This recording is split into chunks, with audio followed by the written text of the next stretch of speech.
Mesdames et messieurs, camarades secrétaires généraux des fédérations syndicales professionnelles ici présents, camarades membres du secrétaire exécutif, camarades syndicalistes. Depuis quelques années, la CNTG enregistre des tentatives de déstabilisation par certains de ses membres parlant au nom de leur structure, visant à affaiblir notre institution sur l'échiquier syndical national et international devant ses partenaires sociaux. Dans ce élan, notre 18e congrès a connu injures et calomnies pour tenter d'inverser la tendance électorale du secrétaire général Elhadji Amadou Diallo. Comme toujours, des élections apaisées sont difficiles à obtenir dans un contexte de propagande, de contre-vérité et de haine.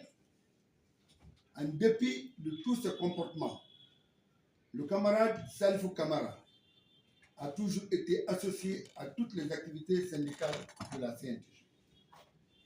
Fidèle à sa vision démocratique, le congrès de la CNTG s'est tenu dans les conditions prévues par ces textes.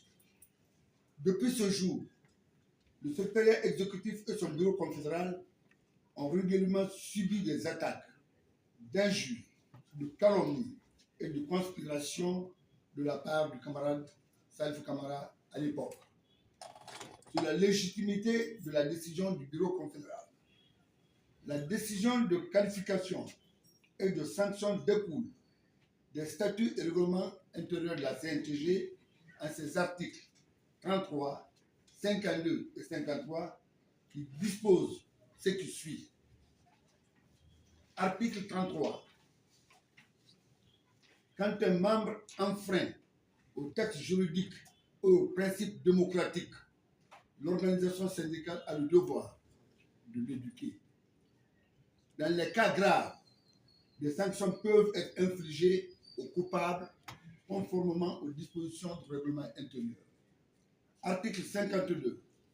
Les infractions aux décisions du Congrès, du Conseil confédéral syndical par les organisations syndicales et leurs membres seront sanctionnées par le bureau confédéral ou les structures concernées de la CNTG, conformément aux dispositions prévues par les textes juridiques de l'organisation, et les sanctions sont les suivantes.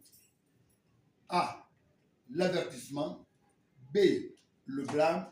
C. La suspension. D. L'exclusion. Article 53. Aucune sanction ne peut être prononcée sans que l'auteur de la violation n'ait été entendu.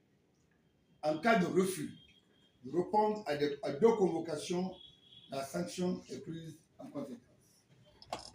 Considérant que le camarade avant exclusion a été invité avec son bureau exécutif à 2 reprises pour être entendu, considérant que le camarade a déjà été sanctionné par le bureau confédéral suite à une violation du règlement intérieur, considérant la gravité des accusations et la plainte déposée à son encontre par la camarade de Hadja Saram Fofana au niveau du bureau confédéral, considérant la réunion extraordinaire du bureau confédéral tenue le 11 mars 2025 qui en a statué sur la question. En guise de rappel, le bureau confédéral de la CNTG, dans sa majorité et à l'unanimité, a décidé de ce qui suit. L'exclusion pure et simple du camarade d'alors de toutes les instances de la CNTG avec effet immédiat.